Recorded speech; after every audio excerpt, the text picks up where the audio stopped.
Joyce e sejam bem-vindos a mais um áudio aqui para o canal. E hoje nós teremos a primeira parte do segundo capítulo do livro Arte de Recomeçar. Mas, como sempre, eu peço que você deixe seu apoio ao canal. Não custa nada para você e para mim é muito importante. E se você quiser me apoiar também de alguma outra forma, você pode acessar o QR Code da tela e fazer uma doação no valor que você desejar, se assim tocar em seu coração. Ok? Então, dados os recados, vamos para a primeira parte do segundo capítulo, O Cruzado. Não penseis que vim trazer paz à terra. Não vim trazer paz, mas espada. Com efeito, vim contrapor o homem ao seu pai, a filha à sua mãe e a nora à sua sogra.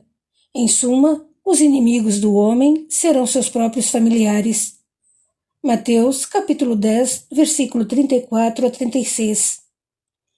Quando Jesus declara: "Não creais que eu tenha vindo trazer a paz, mas sim a divisão", seu pensamento era este: "Não creais que minha doutrina se estabeleça pacificamente. Ela trará lutas sangrentas, tendo por pretexto o meu nome, porque os homens não me compreenderão, ou não quererão compreender-me. Os irmãos, separados por suas respectivas crenças, desembainharão a espada um contra o outro, e a divisão reinará no seio de uma mesma família, cujos membros não compartilhem da mesma crença. Vim lançar fogo à terra para expungi-las dos erros e dos preconceitos. Do conflito sairá triunfante a verdade. A guerra sucederá à paz.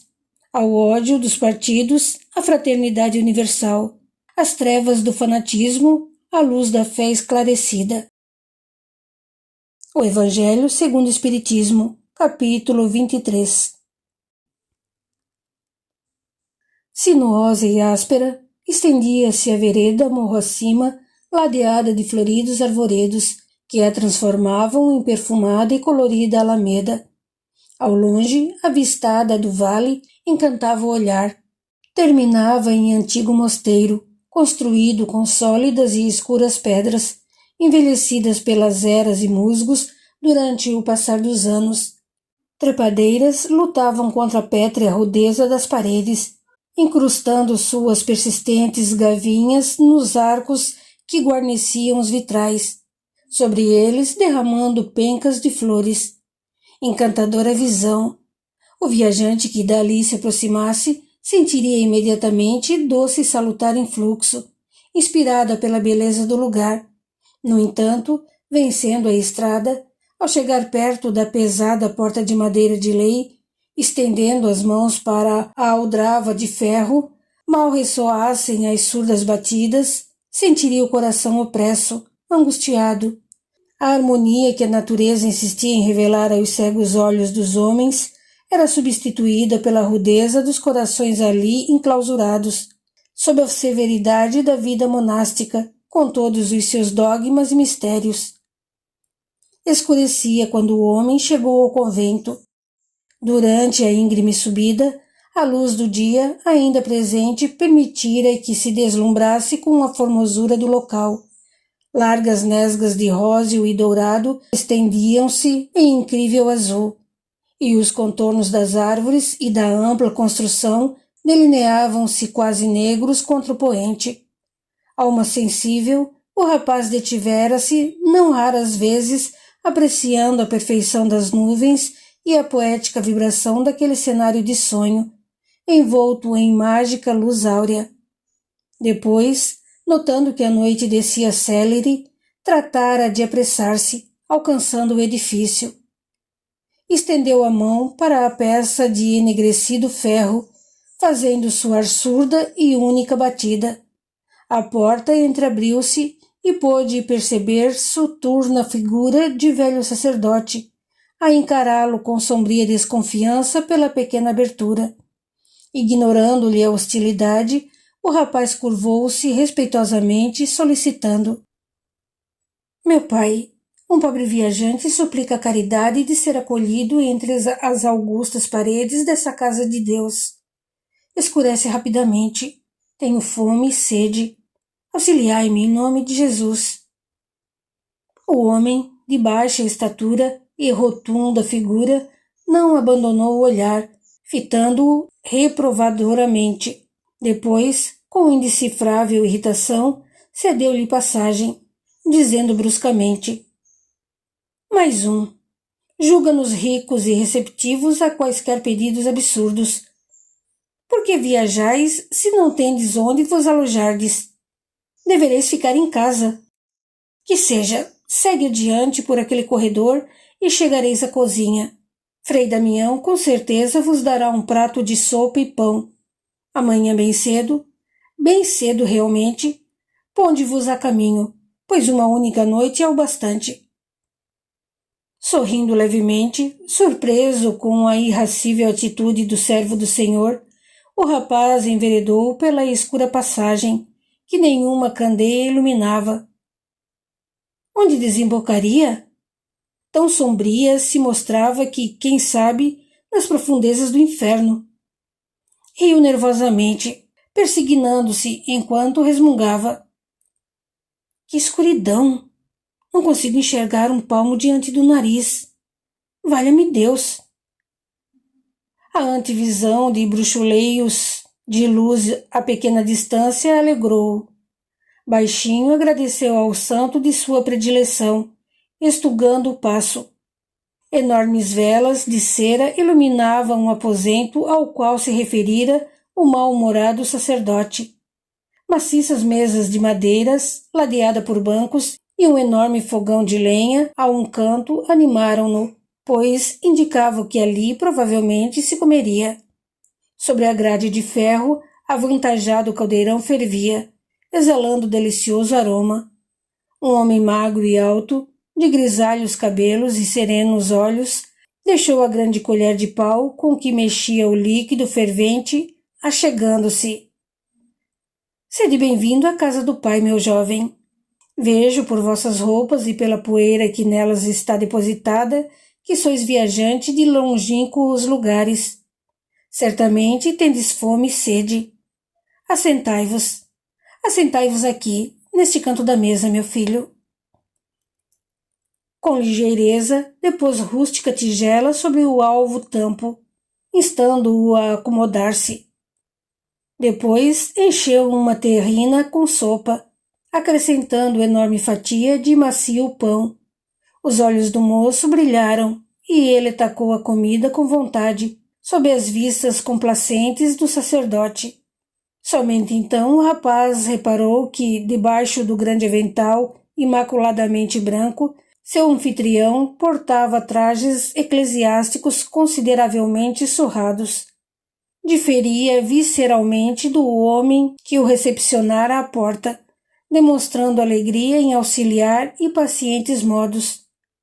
Finalmente satisfeito, limpando a vasilha com o derradeiro naco de pão, o visitante suspirou longa e prazerosamente, alisando o estômago com movimentos gentis, dizendo: Senhor, acabais de livrar-me das torturas da fome. Agradeço-vos do fundo do coração. Ah, cozinhais muito, muito bem. Um verdadeiro banquete para alguém como eu, que enfrenta as asperezas de uma viagem longa e sem conforto, quase sempre comendo do que me dão ou das raízes e frutos das matas. Hoje, graças ao bom Jesus, adormecerei com a barriga cheia e quente. Por favor, complementareis a hospitalidade destinando-me um lugarzinho para descansar o corpo fatigado e dormir o sono dos justos? Sorrindo bondosamente, a criatura levou-o ao humilde quarto contíguo à cozinha, onde 2 leitos, revestidos com alvo e rústicos panos, encostavam-se às paredes. Designando um deles, o religioso ajuntou: Aqui está. Dormireis em meu quarto, pois de outro não dispomos. Espero que não vos importuneis, meu irmão. O rapaz surpreendeu-se. Em um mosteiro tão grande, Teria que repartir o espaço com o sacerdote, arriscando-se a importuná-lo? Por outro lado, questionava-se quanto à insólita localização do quartinho. Certamente uma antiga despensa, transformada em aposento de dormir. Porque o velho não ocupava aposento junto aos demais confrades? Muito estranho. Encabulado, sugeriu ao ancião. Senhor, poderei muito bem dormir no celeiro ou na estrebaria. Assim não vos causaria incômodo. Dizem que ronco. O velho sacerdote enrubesceu, e como que hesitante entre piedosa mentira e desagradável verdade, sucintamente tentou explicar. Constitui uma das regras de nossa congregação que, se decidir auxiliar alguém, devo realizar tal intento nos limites de meus humildes aposentos. Não disponho de autorização para acessar-vos quaisquer outros locais, mesmo que sejam os citados. Caso minha presença vos incomode, pois é bem verdade que também ronco, resta-nos a alternativa de colocar o colchão no piso da cozinha. Assim teremos maior privacidade. O velho piscou o olho para o rapaz, acrescentando. Podemos escolher, meu amigo. Roncamos em conjunto ou separadamente. Não vos preocupeis, pois a mim tanto faz. Atrapalhado com as palavras do religioso, o viajante apressou-se em energicamente discordar da generosa proposição do sacerdote cozinheiro, dizendo feliz com o arranjo.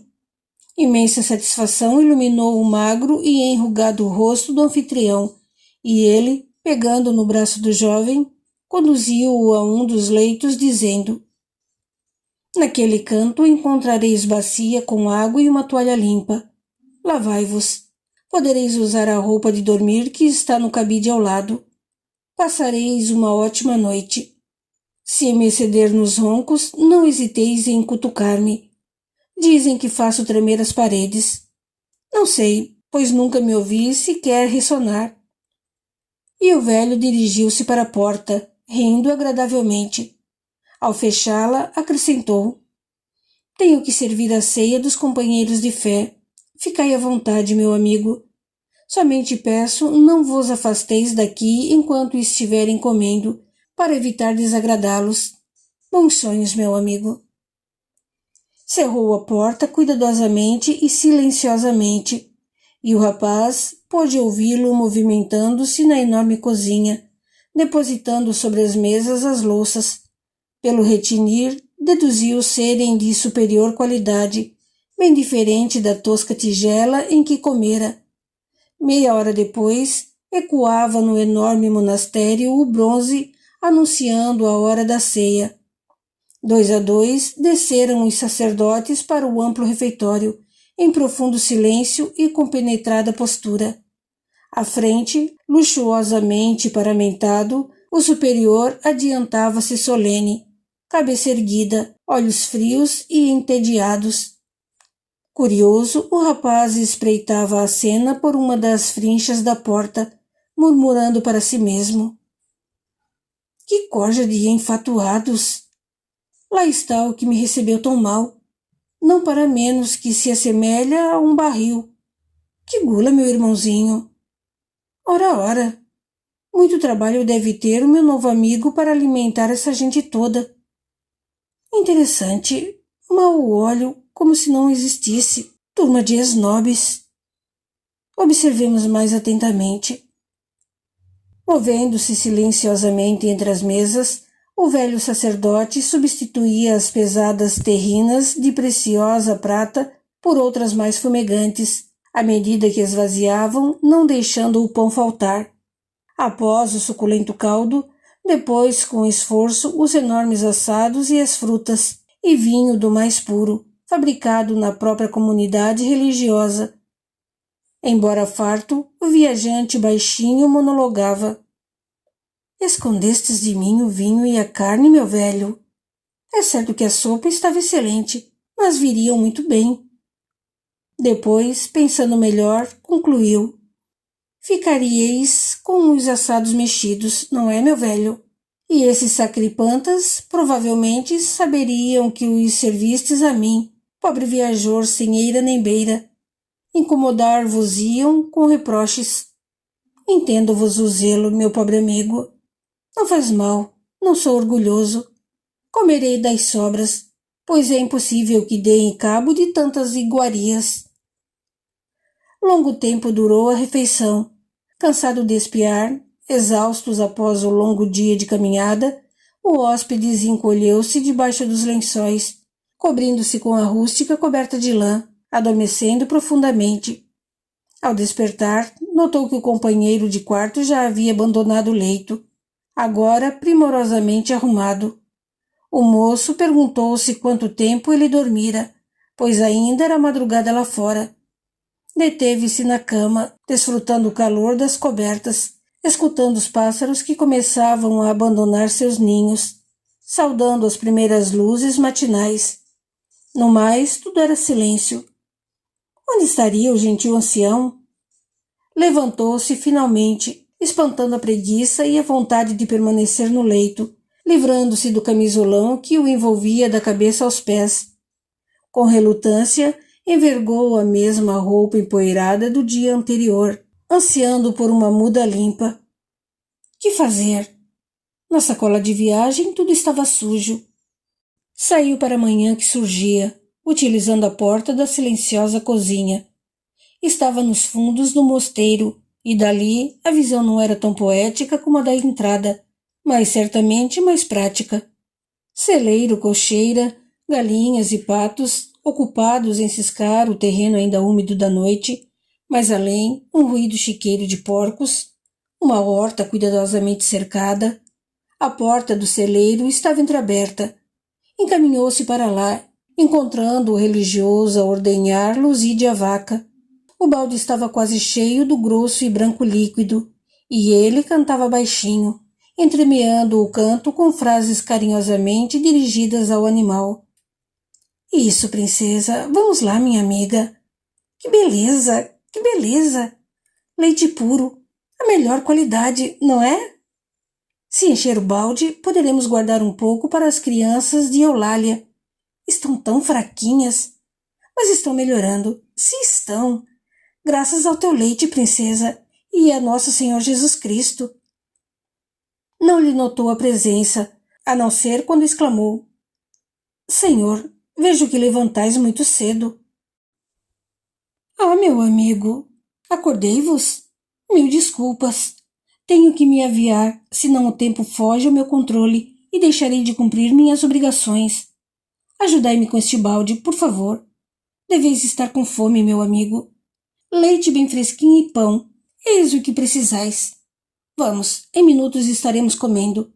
Farei companhia. Sentado à mesa, o rapaz procurava informar-se. Vejo que fazeis sozinho o serviço todo desse enorme convento. Não compreendo. Por que ninguém vos auxilia? Ontem espiei-vos a ceia. Sois muitos. Mas notei que o trabalho compete a vós somente. Que fazem eles? Estudam e oram, meu amigo. Trata-se de uma história longa e sem importância, meu jovem, que certamente vos entediaria. A única coisa de que tenho consciência é a oportunidade ofertada por nosso Senhor Jesus Cristo de servir com muito amor. Mas os outros também servem, e de forma bem mais cômoda e menos sacrificada. Reparei em vossas mãos. Que fazeis além de cozinhar e limpar? Roçais? Cultivais? Ordenhais os animais? Parece-me demasiado para um só, e em vossa idade. Sorrindo da indagação do moço, o religioso atalhou. Vedes com demasiada severidade, meu amigo. O trabalho constitui fonte de alegria e prazer. Bem sei, muitos consideram o que faço indigno das pessoas de nobre estirpe, a qual pertencemos todos nesta casa. No entanto, acredito na dignidade de todo e qualquer labor a serviço do bem. Quando se dirigem à capela para orar, faço o mesmo em meu local de labuta, e bem sei que Jesus não olha se estou frente ao altar, genuflexo, ou em meio aos campos, ou limpando banheiros, ou talvez estercando a horta. Assim sendo, além do mais, sobram-me preciosas horas para o estudo e não me impedem o acesso à biblioteca. Por incrível que pareça, meu amigo, aprendo muito mais agora do que nos tempos em que dispunha de muitas horas para isso. O que mais posso desejar? Que tal um ajudante por alguns dias, hein? Os telhados necessitam de conserto antes das chuvas, e será perigoso vos pendurardes neles, e bem sei que acabareis fazendo isso. Pretendia prosseguir, mas tenho algum tempo disponível e gostaria de prestar-vos um serviço, como agradecimento pela hospitalidade e carinho.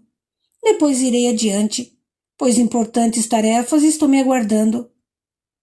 3 meses duraram os tais reparos e estenderam-se além dos telhados, pois o prior soube explorar devidamente o trabalho não remunerado do jovem hóspede e sua amizade pelo velho religioso. O moço continuava a observar o amigo, intrigado com sua rotina de vida. Enquanto os companheiros se entregavam às convencionais formas de prece, meditação e estudo, Damião desdobrava-se nas tarefas da casa e no atendimento aos necessitados, sempre com alegre disposição.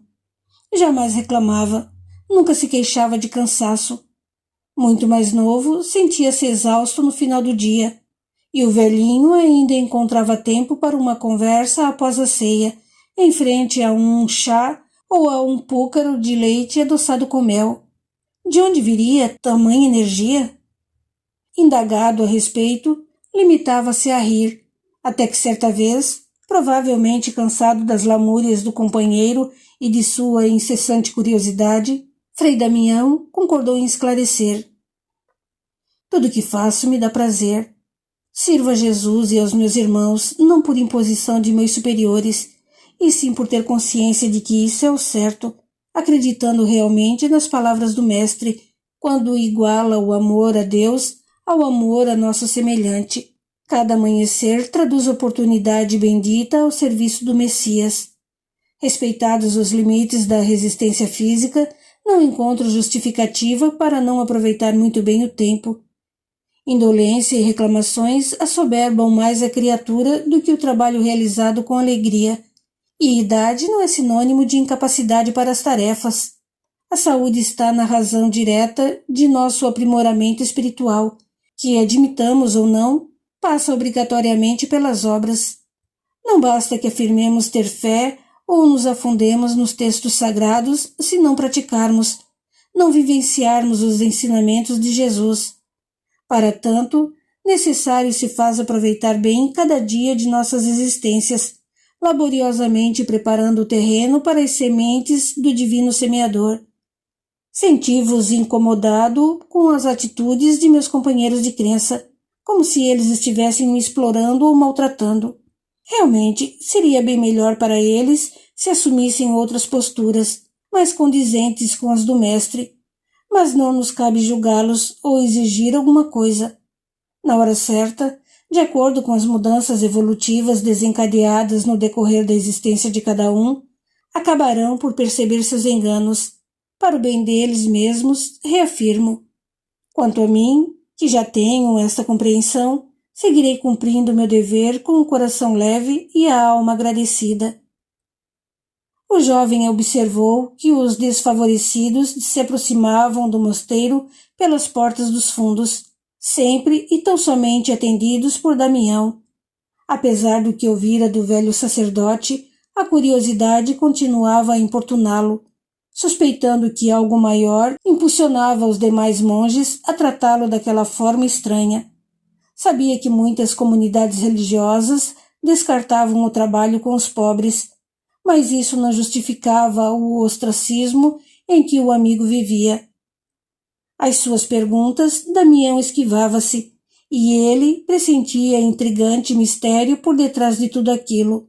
Certa noite, quando todos haviam se recolhido, restando somente os dois a limpar o chão da enorme cozinha e refeitório, o moço resolveu relatar ao discreto amigo os planos que trazia em sua mente.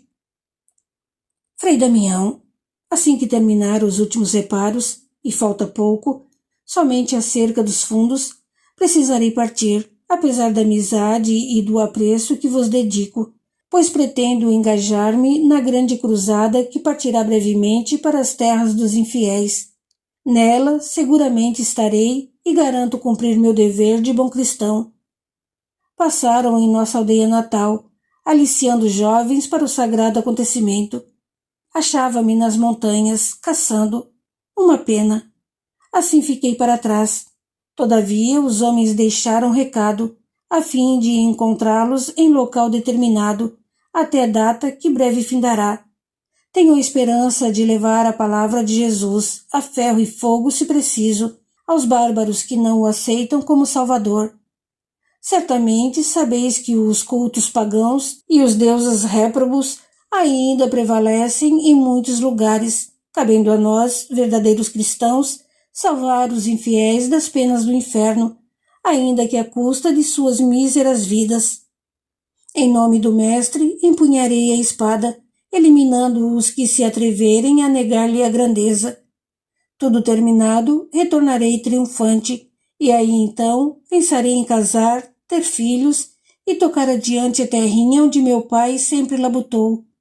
A bem da verdade, Frei Damião, a antevisão dessa rotina de homem certinho e caseiro assusta-me. Prefiro as aventuras, cada dia em um lugar, as novidades, a agitação. E foi por aí adiante, expondo ideias e projetos, em meio a muitas considerações e juízos pessoais, falando sem parar. Repentinamente, ao olhar para o velho sacerdote, assustou-se. Ele chorava. As lágrimas deslizavam silenciosa e doloridamente por suas magras faces, caindo sobre o piso onde ele se ajoelhara para a limpeza, misturando-se à água suja que dele escorria. Assustado, o candidato à cruzada instou-o a levantar-se, acomodando-o em um dos muitos bancos que guarneciam as mesas, indagando ansioso. — Estais bem? Sentis alguma dor, meu amigo? Onde dói? Dizei-me. Tendes trabalhado demais, e o culpado sou eu, que não vos ajudo como deveria. Por acaso a notícia de minha próxima partida causou tristeza? Ficastes nervoso? Acalmai-vos, pois retornarei seguro e vitorioso. Trar-vos-ei um sabre e podereis mostrá-lo a todos. O velho continuava a chorar silenciosamente, e o moço desesperou-se. Que falara para causar tamanha dor ao bom religioso? — Por que choras? Em nome de Deus, dizei-me. — Choro porque não conheceis Jesus, meu amigo. Tendes dele a visão deturpada e infantil dos homens de nossa época, acreditando que ele, que se sacrificou na cruz por toda a humanidade, que sempre foi todo bondade e amor, aprovaria as lutas fratricidas que se cometem em seu nome. Quão poucos homens compreendem Jesus! A resposta do velho causou surpresa, pois imaginara que Frei Damião se alegraria com seus propósitos, orgulhando-se dele. Todavia, encontrava repulsa e resistência cruzada, tida por santa por todos que conhecera até então. Justamente ele, um religioso, um servo de Jesus, levantara a voz contra o massacre dos malditos infiéis, alegando fraternidade. Seu dever era divulgar a doutrina do Mestre e não ser condescendente com os bárbaros. Assim pensando, pronunciou-se. Não obstante a gratidão e o respeito por vossa pessoa, decepcionais-me.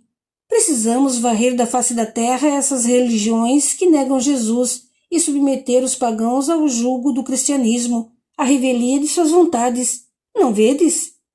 Que melhor maneira fazê-lo do que nos unindo em enormes e invencíveis exércitos, juntando forças para o aniquilamento do inimigo. À frente tremular a bandeira com a cruz, a mesma cruz onde Jesus morreu para expiar nossos pecados.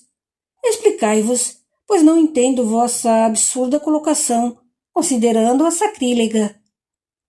Trata-se de uma longa história, longa e dolorosa, que procuro calar para não reavivar pungentes recordações. Pretendia ocultá-la, mas veja a obrigação espiritual de revê-la como possível meio de despertar vossa razão e derrubar errôneas crenças. Se assim quiserdes, começaremos esta noite mesmo a narrativa que expõe o passado de uma criatura iludida com o falso poder das espadas e das ideias controladoras.